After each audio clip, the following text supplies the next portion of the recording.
Thank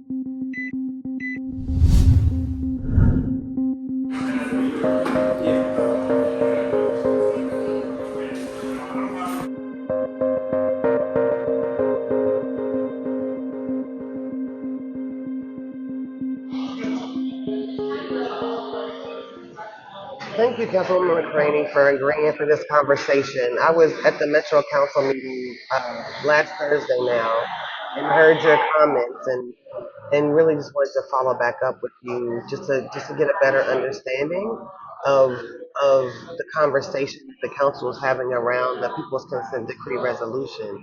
But I really wanted to start with asking, um, like, do you know where it came from, where the resolution came from? I want to give you some context, and so I was wondering if you knew where it came from. From my understanding, it was presented to us from the Councilwoman Shamika Parrish Wright, Right. and she did as we all should do: talk with our constituents and talk to the people who the resolution or the ordinance would affect. So yes, I understood that it was her resolution coming from a point where she had spoken with the community and some of the needs that she thought they were addressing. So, just so to give a little bit of more context, it actually came from a coalition of over 50 organizations and individuals that started well over a year ago, Okay. and as a response, the direct response to the DOJ's report, and and so people came together to say, okay, what do we do? This is what we've been saying since 2020. The DOJ has confirmed it, and now how do we move forward? And we sat down, like I said, over 40 organizations and individuals came to a table and said, how do we move forward with this? And we really wanted to engage in the consent decree process because we knew once the report came out, the decree would be the next step. Right. And so, how do we move forward?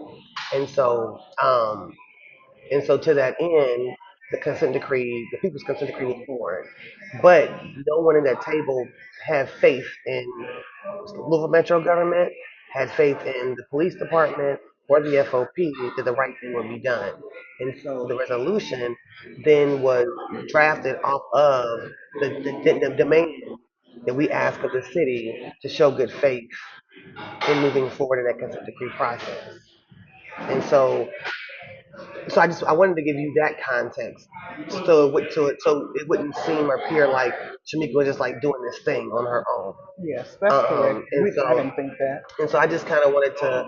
You mentioned like you wanted to support it, and but you needed some things needed to be revised or changed. I just kind of wanted to get your hear just I wanted to hear those things because I was one of those 40 or 50 organizations and people that was part of that initial conversation. I just wanted to know what those things were that needed to be more succinct or needed to be more detailed or needed to be fleshed out more or whatever because we haven't had those conversations and I know that it's her resolution and you all are an internal body and have your own conversations but she didn't draft that on her own and so she came with the crew behind her. I just want to know like as someone who's part of that crew that came behind her what can we have done what do you think would be appropriate to make it to make it pass going forward?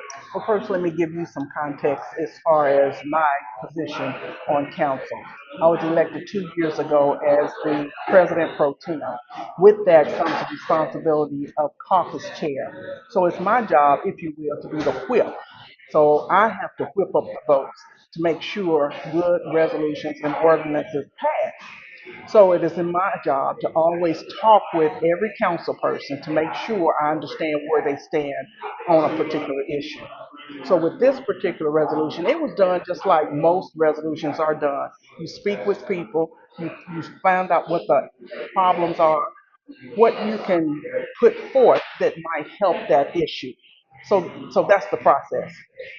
Now, when I was writing up and I was the lead and the main sponsor on the Citizens Review Board and the one that wrote in the portion where we have now an inspector general.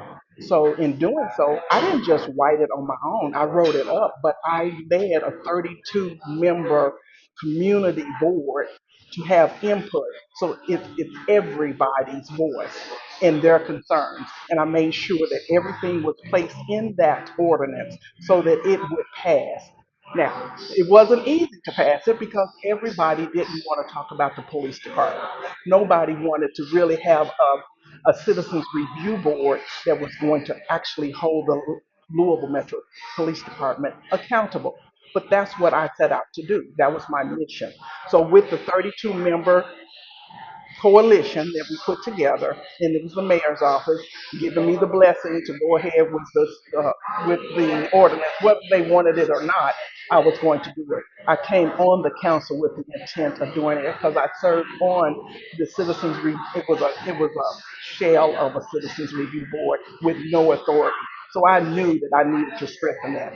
So I'm saying all of this to say you have to go through some steps and some hoops. When I put forth that ordinance, no Republican wanted to back it. That's the truth. Because in there I had some succinct, definite ideas of what I wanted this to be. One thing was 6 or 7 organizations I wanted to make sure were involved in the Citizens Review Board. I wanted to identify like the Louisville Urban League, the National Council of Negro Women, the National Association of Advancement of Colored People, NAACP. I wanted all those people listed to be able to say, to serve on this board, you got a mayor, you have to pick someone from one of these entities. Right. Everybody fought back against that. But I had to explain one by one, council person by council person, why I wanted that in there. I couldn't just write this extremely controversial piece of legislation and just send it to people and expect them to read it, understand it, and embrace it. That's not how the process works. I had to go to each one of them and explain why it was read the way it was reading and why I wrote this in, why I wanted this piece. And I had to persuade them that this is the best thing to do. I had to give and take too. Uh, what, Well, I don't want to cut you. I don't mean to be disrespectful in cutting you off, but I know you only have about 15, 20 minutes for this conversation, and so I don't want to rehash history because we're here now. If we were going to rehash history, we can go into the abuses and mistrust and all that LMPD and the experiences we've had over just the past 4 years alone, and we don't have time or for that. historically, period, That's over what I'm saying. For the 2,000 last four years. years, that's 5 hours, right? So I don't want to rehash any of that. So, but today we have this resolution. So, what needs to happen moving forward? Well, and to answer your question, I had to give you some context of understanding where my position is on the council. My job is to whip votes. And I've had great experience at bringing forth controversial ordinances that passes. Our job is to make them, get them passed so we can be known as effective legislators. Right, So when I saw this resolution, I set out to do my job, and that is whip the votes, get the votes to make right, sure it passes. right, No one wanted to support it. No one. No one on the council because of the way it was written. And what some of the elements were involved were you talked about budgeting in there, you talked about some things that just weren't succinct. If we want to hold Louisville Metro Police Department accountable, the good part of that resolution was mimicking what the DOJ said. I wrote my whole dissertation on the DOJ report. So that part was excellent. We support that. And then the people's voice should have been, and we want them to do X, Y, and Z. Stop killing our people. Stop, stopping us at traffic lights for no reason, whatever. But real succinct, doable things. So, which of the 10 things that were presented in the resolution weren't succinct or weren't doable things? It was a lot of stuff talking about the budget, talking about So, those are not doable. wanting to be a part of the consent decree So negotiation. those weren't doable because They're it did not it did doable DOJ because said they were doable. Because we Well, met with them before we made that those Well, recommendations. evidently, whoever you spoke with was not truthful because it has been said to us time. We, as council members, want to be a part of that negotiation with the consent decree, But and we are not what allowed. we were told by the DOJ was at the mayor's discretion of Oh, who gets to be part of those conversations. well, And that so, might be and that's true. also the reason why having that brought in front of council to call for that was so important. Well, I Because can't speak to that. I can only speak to what I have been told. Again, I wrote a whole dissertation on the DOJ report. And absolutely, in my quest to find out who could serve on the negotiations, that was not an option. I was not even told it was an option for the mayor to be able to do who that. did we ask, did And you ask the DOJ? I, I, I did a whole dissertation. So I researched not only the DOJ here, not only the mayor's office, but the history of consent No, decrees I get in that, different but states. we asked the DOJ specifically, and they said that's up to the mayor to I'm decide telling you, who that's gets to be not what I part of it. heard. But we can debate about that all day long. I'm just telling you my experience. And so knowing that, what I wanted to do, and I asked Miss Councilwoman Parrish Wright in our caucus meeting if it would be okay to table that so that we can get together because we So never got together table the to table the resolution for that moment because okay. everybody on the council told me they were not going to vote for it. I did not want it to fail. And in order for me to help it pass, I needed an opportunity to sit with her and talk it over and then get some pointers so that I can go back to council members to get the 14 votes you need in order to To pass pass it, something. right, So is what I was saying on the floor. That's what I had said right before the council right. meeting in our caucus meeting. But what happened was people started screaming and yelling and saying, no, pass it tonight. We want y'all to make a decision. Yeah. And so I had no choice. Can I run to the restroom real quick? Let me run to the restroom real Sure, fast. sure. The lights of Kentucky Performing Arts shine on more than our shows. They illuminate a pathway of discovery for all throughout our Commonwealth. A pathway of creativity, confidence, possibility, of brilliance, inspiration, curiosity, and wonder. For 40 years, Kentucky Performing Arts has led a pathway to unite the Commonwealth around the joy of discovering the arts and will continue to shine.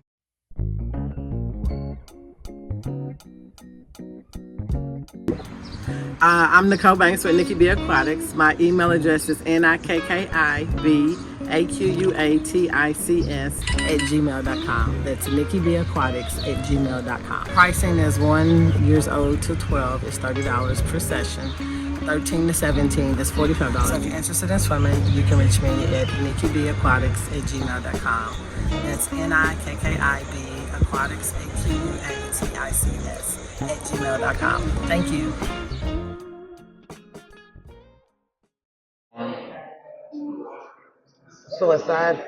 Aside from the community involvement in the negotiation process, what else is problematic in the resolution? Well, according to what council members were saying, and when I was saying about being succinct, all it needs to say, not all it needs to say, but what will help it pass is if you just outline the things that they violated and say, this, we don't want that to happen anymore, that to happen anymore, that to happen, according to what the DOJ report has already shown us were violations. But instead, the resolution goes into other areas that just kind of makes it a little off from telling the police department exactly what you want them to change the behaviors, the culture, things like that. So I wanted it to pass, but I knew it wasn't going to pass because people had Well, told me that it which was part of not it going to makes sense pass. to which part of it that exists currently makes sense to for it to pass? Again, being more succinct, being in line with No, what I'm the saying which part DOJ. that it already exists, what makes it which part of that makes you want? I guess my question would be, given the voice of the people, that's what they're saying, and they're saying they want council to say to the city and to the mayor, mayor's office, the LMPD, what part of it makes sense as it stands currently. Every part in there about what the DOJ investigated and have already determined were problems, that's exactly what we would be happy to So just support. reiterate what the DOJ says Oh, is and if there's any other violations that they missed, I would list that too. That's exactly how a resolution should be written. It has to be succinct. It has to be, absolute. It has to be where people can embrace it and say, I understand exactly what you're asking. But when you convolute it with different areas that's really not about what you say it's about, then people get confused. so we don't think that community involvement in the negotiation process is appropriate for that it doesn't relate to the conversation. Now, I didn't say that at all. I told you I even wanted to be a part of that, Right. So, I, but so, but I, so it, I, it just but you're would saying you're not saying other happen. areas though. That's not other areas. It's directly related to in the problem, right? Because for me, the problem is things are happening behind closed doors and no one knows what's going on. And you're supposed to. I was just watched a press conference earlier today where Councilman Reno Weber just said centering the people most closest to the problem is how you get to the solution. That's And what I'm so if saying too. if if we're not having community members, so for me, having community members involved in the process is a best practice and is directly related to what we're going through. And so I don't. I'm having a hard time understanding which parts of the consent decree were not directly related to the DOJ's hearing, because the budget is absolutely directly related to the DOJ's findings. Because we can't, because we're not talking about root causes here. We're not talking about how people are like. We're not dealing with direct what's going on. We continue to give LMPD more money. We continue to fund them in various ways. Their budget is extreme, is astronomical. On top of all of the ancillary funds they get from other pieces of the city budget that no one really knows about. Let's be clear, they get money from other pieces of the budget as well. We don't even count that when we say how much money they actually get. No one really knows how much money they get. Well, people know. But the people don't know how much money they actually get. So I don't understand how the things that we're asking for, and I say we because it was a we, it was the people, is not directly related to what the DOJ is saying. Because I think that because also the decree that comes out of this process is going to cost us more money, and we continue to give them more money. So the budget is absolutely directly affected by, directly impacted the consent decree process. So the resolution was put forward and presented to the council members as holding LMPD accountable. Right. So you can't hold LMPD accountable when you're talking about don't give them more money. We want to see what do you want us to hold them accountable for and list it Okay. succinctly. That's what I'm saying, and that's what I was I'm trying to gonna take do. some notes while you're saying that. Like make sure I forget stuff, so I'm gonna take some notes. Hmm. So the budget. So holding what does the budget accountability? What else? What other So things? if your resolution is to hold the police department accountable or policemen accountable, you should list exactly what that looks like. What should their behavior look like? What should the culture change be? But to then go on to talk about funding them, I mean, that's important. But that's a whole other resolution. But we're talking about holding them accountable.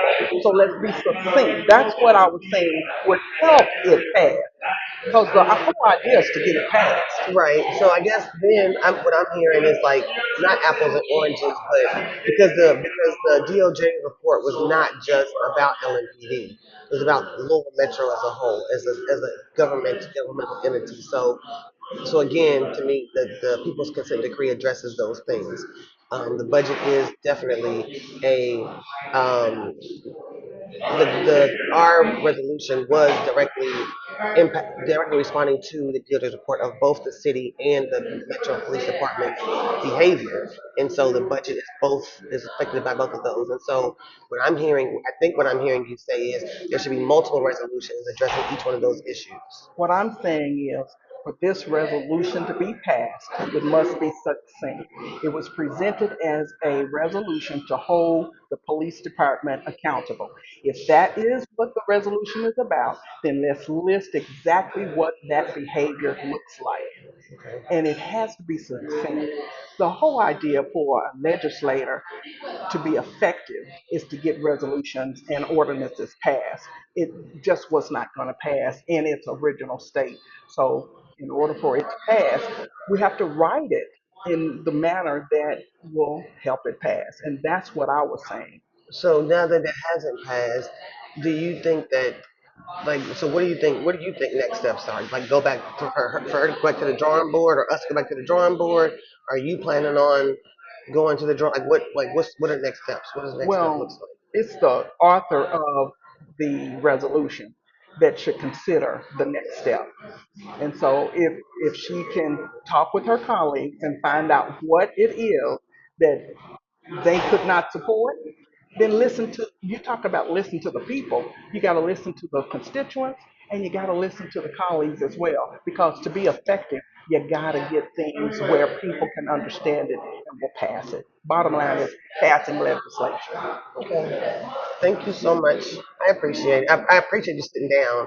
And I was telling someone that I know that I don't know if you saw my Facebook post where I tagged you. Oh no, Oh, well, I'll look for it. I'll look then for never it. mind then. No, Then never tell me, mind. I'm gonna go look No, for I it. literally just said I would love to sit down with you and talk about what language needs to be in there and what Yeah. should be changed. And then I got the call about having this conversation. Okay. So I thought maybe you might have seen it, but I guess you didn't. My Facebook algorithm is trash, so if you probably didn't see it. Oh, But so yeah, but thank you for even being open to having the conversation. I appreciate it Yep. too. Okay. Anytime. All Yes. right. Thank you.